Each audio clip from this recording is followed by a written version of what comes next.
দুজনের সাথে কথা বলছে। এখন বেটাকে স্নান করাতে হয়, বাপকে স্নান করাতে হয়। ঠিকঠাক পড়ছে বাটা? ঘিচি ঘিচি।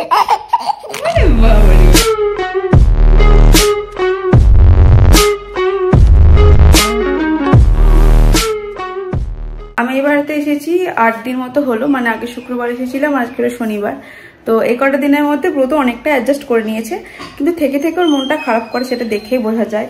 মানে ধরো এমনি থাকছে ভালোভাবেই, খেলাধুলা করছে, হাসছে, কিন্তু এক এক সময়তে হয় কি এমন করে যে এমন অস্বস্তি করছে যে কারোর কাছে থাকে না, আমার কাছে থাকে না, ওর বাবার কাছে থাকতে চায় না, নিচে মা বাবার কাছে থাকে না, উপরের ঘরে থাকতে চায় না, নিচের ঘরে থাকতে চায় না, মানে কোনো কিছুতেই স্বস্তি পায় না। তখন হয়তো ওর ওই বাড়ির জন্য মন খারাপ করে।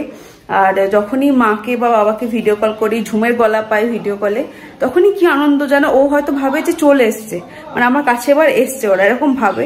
বাট অনেকক্ষণ হাসার পরে, অনেকক্ষণ খেলা করার পরে যখন দেখে যে শুধুমাত্র গলাটাই পাচ্ছি, সামনাসামনি কাউকে দেখতে পাচ্ছি না, কেউ আমাকে কোলে নিচ্ছে না, তখনও হয়তো বুঝতে পারে যে না, এরা কেউ কাছে নেই, তখন কান্না শুরু করে। তো এগুলো দেখে বোঝা যায় যে ওর হয়তো মনটা খারাপ করে। ঠিক ওই রকমই কন্ডিশন হয়েছে কাল রাতে মা ভিডিও কল করেছে। তো বাবু ওরকম অনেকক্ষণ মাকে দেখলো। আমি এখন স্ক্রিনও দেখাই, মানে এতদিন দেখাতাম না, কিন্তু এখন দেখছি ওর মনটা খারাপ করে, মাঝে মাঝে কান্নাকাটি করে, তখন আমি স্ক্রিনটাও দেখাই, কিন্তু একটু দূর থেকে দেখা যাতে ওর চোখে খুব একটা এফেক্ট না করে। তো স্ক্রিনে দেখলো মাকে কি হাসছে, কি খেলা করছে, মায়ের ভয়েসটা শুনছে, দেখতে পাচ্ছে, খুব হাসছে। অনেকক্ষণ পরে যখন দেখি যে না, কাছে আসছে না, কোলে নিচ্ছে না, তখন কাঁদতে লেগেছে। আর কি ঠোঁট ফুলিয়ে ফুলিয়ে কাঁদছে, মানে ওর কান্নাটা দেখলেই মায়া লাগবে। তো এদিকে বাবু কাঁদছে, বাবু কান্না দেখে মাও কাঁদতে লাগলো। তাই আমার মাকে বললাম যে দেখো, এখন তো আমার কন্ডিশন নেই ও বাড়িতে যাওয়ার মতো, তাহলে তুমি এক কাজ করো, কাল তোমার স্কুল আছে, স্কুল থেকে বাড়ি ফেরার পথে একবার এসে দেখা করেছো। তো মা বলেছে চেষ্টা করবে আসার, এখনো শিওর বলেনি যে যাবই, বাট বলেছে যে চেষ্টা করছি আসার। তো হয়তো মাঝকে এলেও আসতে পারে। আর এই যে এই জানলাতে এত সুন্দর রোদ আসে না সকাল টাইমটাতে, তো ব্রত স্নানের জলটা আমি জানলাতেই রোদে দিয়ে দিই। ছাদে দিলেও হয়, কিন্তু জানলাতে যেহেতু এত সুন্দর রোদ আসে, তো জানলাতেই দিয়ে দিই আমি। আসলে এই গামলাটা খুব বড়, তো গামলাটার সাইজে ঢাকা পাওয়া যায় না, তো সেই জন্য এই গামছাটা দিয়ে আমি সুন্দর করে ঢেকে দিই জলটা, যাতে জলে কোনো পোকামাকড় কিছু না পড়ে। এই যে এরকম করে ঢাকা দিয়ে থাকলো, তাহলে পোকামাকড় কিছু পড়বে না, বা জলটাও ঢাকা দেওয়া হলো। দিদুনের সাথে কথা বলছে।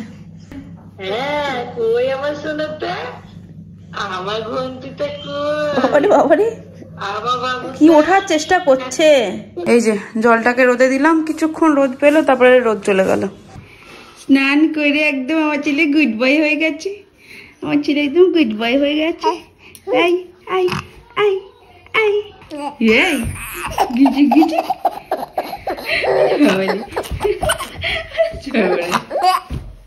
গিচি গিচি গিচি গিচি, বাবারে বাবারে, গিচি গিচি, তোমার ঘন্টিটা রে।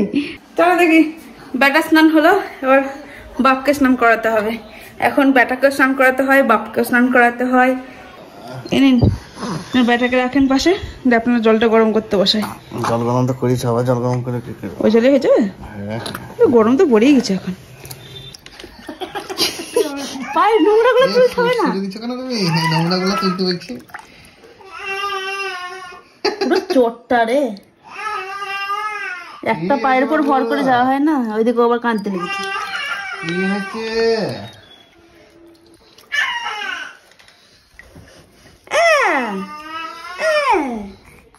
কি হচ্ছে খিদে লেগেছে তোমার?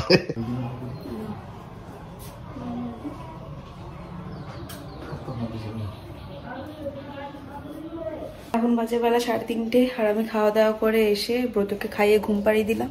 আর আমি এমনি গা ধুয়ে জাস্ট জামাটা ছেড়ে নিলাম, কারণ 3:30 বাজছে, মাথাতে জল দেবো, সেই জলটা মাথাতে বসবে, ঠান্ডা ঠান্ডা লেগে গেলে আবার বাবুরও ঠান্ডা লেগে যাবে, সেই জন্য মাথাতে জল দিলাম না, জাস্ট গাটা ধুয়ে জামাটা চেঞ্জ করে নিলাম। কেমন লাগছে তোমার? ফিলিংস কেমন? ফিলিংস হচ্ছে টেনশন হচ্ছে নিশ্চয়ই। আর পাটা কি করে ফেলবো ওটাই আমার চিন্তা করছি। আর কি হচ্ছে? মিক্স ফিলিং হচ্ছে না? আজকে ডাক্তার কাছে যাবো, আপডেট জানতে পারবো। আমি তো শিওর যে হাঁটতে বলবে। কি কনফিডেন্স। আসলে আজকে অমিতের অ্যাক্সিডেন্টের 1 মাস পূর্ণ হলো। অ্যাক্সিডেন্টের পরের দিনকে অপারেশন হয়েছে, তো 1 মাস হয়ে গেল ধরো অপারেশনেরও। তো ডাক্তারবাবু যেরকম বলেছিলেন যে 1 মাস পরে একটা এক্সরে হবে, সেই এক্সরে রিপোর্ট দেখে ডাক্তারবাবু বলবেন যে কবে থেকে হাঁটতে শুরু করবে কি না। তো আজকে হলো সেই দিন। অমিতের কয়েকজন বন্ধু বান্ধব আসছে, আমার বাবারও যাওয়ার কথা ছিল, কিন্তু এখন ধরো দোকান খোলার টাইম হয়ে যাবে, তো সেই জন্য বাবা হয়তো যেতে পারবে না। তো এখন অমিতরা যাবে এক্সরে যেখানে করায় সেখানে, তারপর ওখান থেকে সরাসরি ডাক্তারবাবুর কাছে চলে যাবে। তারপর ডাক্তারবাবু রিপোর্ট দেখে যা বলবে, কবে থেকে হাঁটতে শুরু করবে কিনা সেসবগুলো বলবে, তারপর সেই অনুযায়ী আমাদেরকে কাজ চালিয়ে যেতে হবে। আর এই যে আমপাওয়ালা মহারাজ ঘুমোচ্ছে, দেখছি মিটিমিটি তাকাচ্ছে, এক একবার বড় বড় চোখ করে তাকাচ্ছে, এক একবার ঢুড়ি ঢুড়ি চোখ করে তাকাচ্ছে। সেই চ্যাং তোলা করে নিয়ে যেতে হবে নাকি? চ্যাং তোলা করে দেখি কবে লিখে যাওয়া যায়। তুলবো কি না তুললে চলবে, সিঁড়িটাতে অসুবিধা হবে। রিপোর্টটা নিয়ে যাই। 8 কিলো কমিয়ে নিয়েছে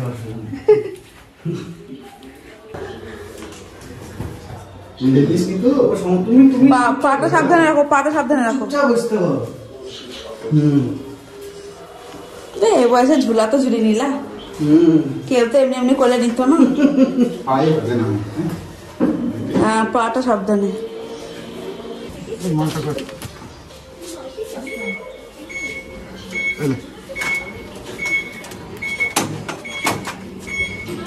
আগে এক্সরে করতে হবে তো।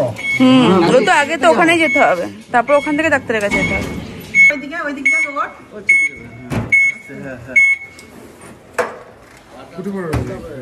জুতোটা নিয়ে আসি, বাইকটা নিয়ে গেছি। তোমাকে বালিশ দেবো একটা পায়ে?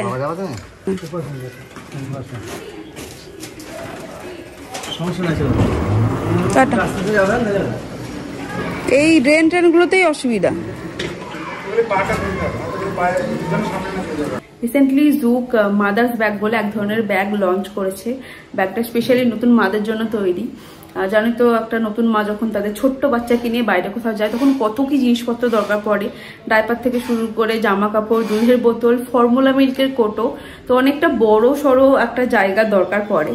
তো আমি যেহেতু এখন এই বাড়িতে চলে এসেছি, তো যখনই বাপের বাড়ি যাই কি এখানে ওখানে যেখানেই যাই বাবুকে নিয়ে একটা বেশ বড় সড়ো ব্যাগের দরকার পড়ে। আর সব জায়গাতে কোনো ঝোলা ব্যাগ বা পিট ব্যাগ নিয়ে যাওয়া সম্ভব হয় না, সেজন্য একটুখানি বড় সড়ো টোট ব্যাগ টাইপেরই আমি ব্যাগ চাইছিলাম। আর যখন দেখলাম যে জুক নিজেদের ওয়েবসাইটে মাদার্স ব্যাগ বলে এক ধরনের ব্যাগ লঞ্চ করেছে, আমি আর বিন্দুমাত্র চিন্তা ভাবনা না করে ব্যাগটা কিনে নিয়েছি। অনেক রকম ডিজাইন ছিল, বাট আমার এই ডিজাইনটা বেশি পছন্দ হয়েছিল, তাই আমি এই ডিজাইনটাকে নিয়েছি। দেখতেই পাচ্ছ ব্যাগটা যেমন সুন্দর দেখতে তেমনই সাইজেও বড়। ব্যাগটার ভিতরে প্রচুর জিনিসপত্র আটবে। সব থেকে বড় কথা হলো এর আগেও আমি জুকে একটা ব্যাগ নিয়েছি, বাট সেখানে এত রকম সেকশন ছিল না, জায়গা ছিল না, এতগুলো চেন ছিল না। বাট এখানটাতে সব থেকে ভালো জিনিস হলো সমস্ত জিনিসের জন্য আলাদা আলাদা করে সেকশন করা আছে। যেমন ধরো এই সামনে একটা চেন দেওয়া আছে, ব্যাগটার পেছনে এরকম করে একটা চেন দেওয়া আছে, যে এখানটা একটা চেন দেওয়া আছে। ভেতরে প্রচুর স্পেস আছে, যে দুধের বোতল থেকে শুরু করে টিস্যু পেপার, ডাইপার সমস্ত কিছু নেওয়ার জন্য আলাদা আলাদা করে সেকশন করা আছে। যেখান থেকে দুধের বোতল নেওয়ার জায়গা, যেখানে টিস্যু পেপার নেওয়ার জায়গা, এই দুই সাইডে দুধের বোতল নেওয়ার জায়গা আছে, মানে প্রচুর স্পেস আছে। তোমাকে এই একটা ব্যাগের ভেতরে তুমি মোটামুটি এক বেলা কি একদিনের জন্য যদি কোথাও যাও তাহলে এই একটা ব্যাগেই তোমার সমস্ত কিছু এঁটে যাবে। আর সব থেকে ভালো ব্যাপার হলো ব্যাগটার ভেতরে দুটো পাউচ আছে, পাউচ দুটো তোমরা নানা রকম ভাবে ইউজ করতে পারো। ধরো একটা পাউচের ভেতরে তোমরা বাচ্চার স্কিন কেয়ার প্রোডাক্ট গুলো নিলে, একটা পাউচের ভেতরে বাচ্চার খেলনা জিনিসপত্রগুলো নিলে। তো মেন কথা হলো ব্যাগটা স্পেশালি নতুন মাদের জন্যই তৈরি হয়েছে, যাতে বাচ্চাদেরকে কোথাও নিয়ে গেলে তোমাকে আলাদা করে কোনো হ্যাপা না পোয়াতে হয়। এই ব্যাগের ভেতরে তোমাদের বাচ্চার সমস্ত জিনিস এঁটে যাবে। তো ব্যাগটা আমি তো নিয়েছিলাম জুকের ওয়েবসাইট থেকে, আমার কাছে একটা কুপন কোডও আছে। কুপন কোডটা আমি স্ক্রিনে আর ডেসক্রিপশনে মেনশন করে দেবো, তোমরা যদি চাও তাহলে সেখান থেকে পারচেস করতে পারো। আমার কুপন কোডটা যদি তোমরা ইউজ করো তাহলে কিছু ডিসকাউন্টও পেয়ে যাবে। তো ব্যাগটা কেমন হয়েছে অবশ্যই আমাকে কমেন্ট করে জানিও, আর জুকের ওয়েবসাইটটা একবার অবশ্যই চেক করে এসো। ঠিকঠাক পড়ছে বাটা? পড়ছে, কিন্তু একটু ফ্লেক্সিবলটা কম। যতক্ষণ পারবো ততক্ষণে দাঁড়াও। প্রথম তো বেশিক্ষণ দাঁড়ানোর দরকার নেই। ওরা খুবই তাড়াতাড়ি চলে এসছে। যখন গেল ভালো মনে হয় হয়তো ঘন্টা 2 লাগবে, ওরা 1 ঘন্টার মধ্যে ওরা ব্যাক করে গেছে। ওরা গেল, তারপর বাবুকে খাওয়ালাম, ঘুম পাড়ানোর চেষ্টা করছি, তখনই দেখছি মানে চেঁচামেচি হচ্ছে, ওকে উঠিয়ে নিয়ে আসছে, দিয়ে দেখি চলে এসছে। সবাইকে দেখাচ্ছ তুমি কত ভালো ছেলে, তুমি একটু জ্বালাও না, তুমি একটু মোটো, এটাতে খরচা আছে কিন্তু। এখন বাজে 12:30, একটু আস্তে আস্তে কথা বলছি কারণ প্রত্যেকে এক্ষুনি আমি ঘুম পাড়ালাম। আর নিচটাকে খাওয়া দাওয়া হয়ে গেছে মোটামুটি 11টার দিকে। তারপরে উপর চলে এসেছিলাম, বাবা মা তো ঘুমিয়ে গেছে, অমিত শুয়ে পড়েছে। প্রত্যেকে এক্ষুনি খাইয়ে দাইয়ে আমি ঘুম পাড়ালাম, অনেক কষ্টে, ঘুম আসছিল না কিছুতেই। আর এবার আমি একটুখানি শোবো। সে সকালবেলাতে শুরু হয়েছে, তা একটু মানে ঘুমানোর টাইম তো পাইনি সারাদিন, একটু শোয়ারও টাইম পাইনি, এক নাগাড়ে চলছে, হয়তো শোবো আর ঘুমিয়ে যাবো সাথে সাথে। তো যাই হোক, ভিডিওটাকে কেমন লাগলো অবশ্যই কমেন্ট করে জানিও। ভালো লাগলো অবশ্যই like, comment, share and subscribe করতে ভুলো না। দেখা হবে পরের ভিডিওতে। ততক্ষণ চলো টাটা, গুড নাইট।